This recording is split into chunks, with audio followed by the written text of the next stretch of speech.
মোবাইলের কিস্তির পাওনা টাকা চাইতে যাওয়ার বন্ধুর বাবাকে লাঠিসোঁটা রড দিয়ে পিটিয়ে খুন করার অভিযোগ উঠল বন্ধু এবং তারই পরিবারের লোকজনের বিরুদ্ধে। গুরুতর আহত ৩।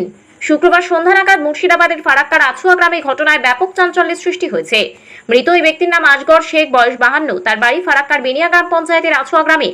খবর পেয়ে ঘটনাস্থলে পৌঁছায় ফারাক্কা থানার বিশাল পুলিশ বাহিনী। ঘটনায় অভিযোগের আঙুল উঠেছে মৃত আসগর শেখের ছেলের বন্ধু রেহসান আলী ও তার পরিবারের লোকজনের বিরুদ্ধে।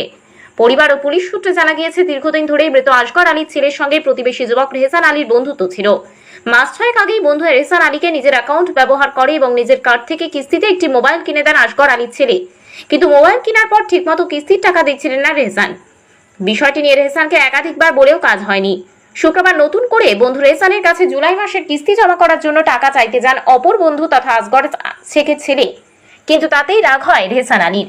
বেজায় ক্ষুব্ধ হয়ে পরক্ষণেই হাসুয়া লাঠি দিয়ে প্রতিবেশী বন্ধুর বাড়িতে চড়া হয় রেহসান। গন্ডগোলের এক পর্যায়ে নিজের কার্ড ব্যবহার করতে দেয়া বন্ধুর বাবাকেই পিটিয়ে খুন করে রেহসান এবং তার পরিবারের সদস্যরা। গুরুতর জখম হন আরও 3 জন। খবর পেয়ে ঘটনাস্থলে পৌঁছায় ফারাক্কা থানার পুলিশ। দেহ উদ্ধার করে ময়না তদন্তে পাঠানো হয়। পাশাপাশি জখমদের হাসপাতালে ভর্তি করে চিকিৎসার বন্দোবস্ত করা হয়। ভর সন্ধ্যায় মর্মান্তিক ঘটনায় ব্যাপক চাঞ্চল্যের সৃষ্টি হয়েছে এলাকা জুড়ে। দিয়েছিল আমার কাকা ছেলে ফাইন্যান্সে, তারপরে মোবাইলটা উনারা বেঁচে দেখ তবুও হারিয়ে যাক তবুও দিয়ে বলছে কিস্তিওয়ালা আসছে, বলছে কিস্তি দিব না বলে ওই বিরোধী পার্টি যাদেরকে মোবাইলটা আমার কাকার ছেলে কিনে দিয়েছে দিয়ে তারপরে আমাদের পাশেই বাড়ির পাশে ওনার বাড়ি দিয়ে এবারকার ওনারকে মোবাইল কিনে দেওয়ার পরে কিস্তি যখন ওরা দেয় না, ফাইন্যান্সওয়ালা আসে আমার কাকার ছেলে ডকুমেন্টসে মোবাইল কিনে দিয়েছে বলে আমার কাকার ছেলেকে বারবার টর্চার করে যে কিস্তি দাও।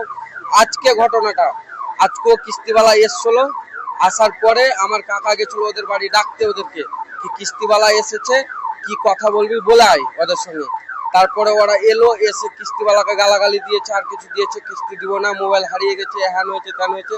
তারপরে ওরা কিন্তু পালিয়ে গেল, বাড়ি চলে গেল। বাড়ি চলে যাওয়ার পরে আমার কাকাকে বললো যে ঠিক আছে কিস্তি তোরাই ডাকছিস তো, তোদেরকে দেখছি। দেখার পরে বাড়ি যেটা ইন্নস বলে নাম আছে, ওই একে একে সবাইকে ফোন করে ডাকলো।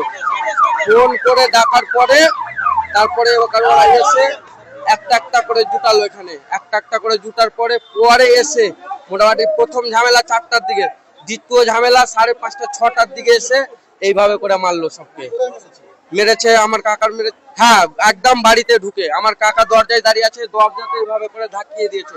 ধাকাবার পরে একজন নিয়ে এসছে হাসা, একজন নিয়ে এসছে রড, একজন নিয়ে এসছে তোমার চাকু। হ্যাঁ, তারপরে দিয়ে এবার ওখানে করে হওয়ার পরে আমার কাকাকে এখানে হসপিটাল নিয়ে এলাম। নিয়ে আসার পরে ওদের নাম হচ্ছে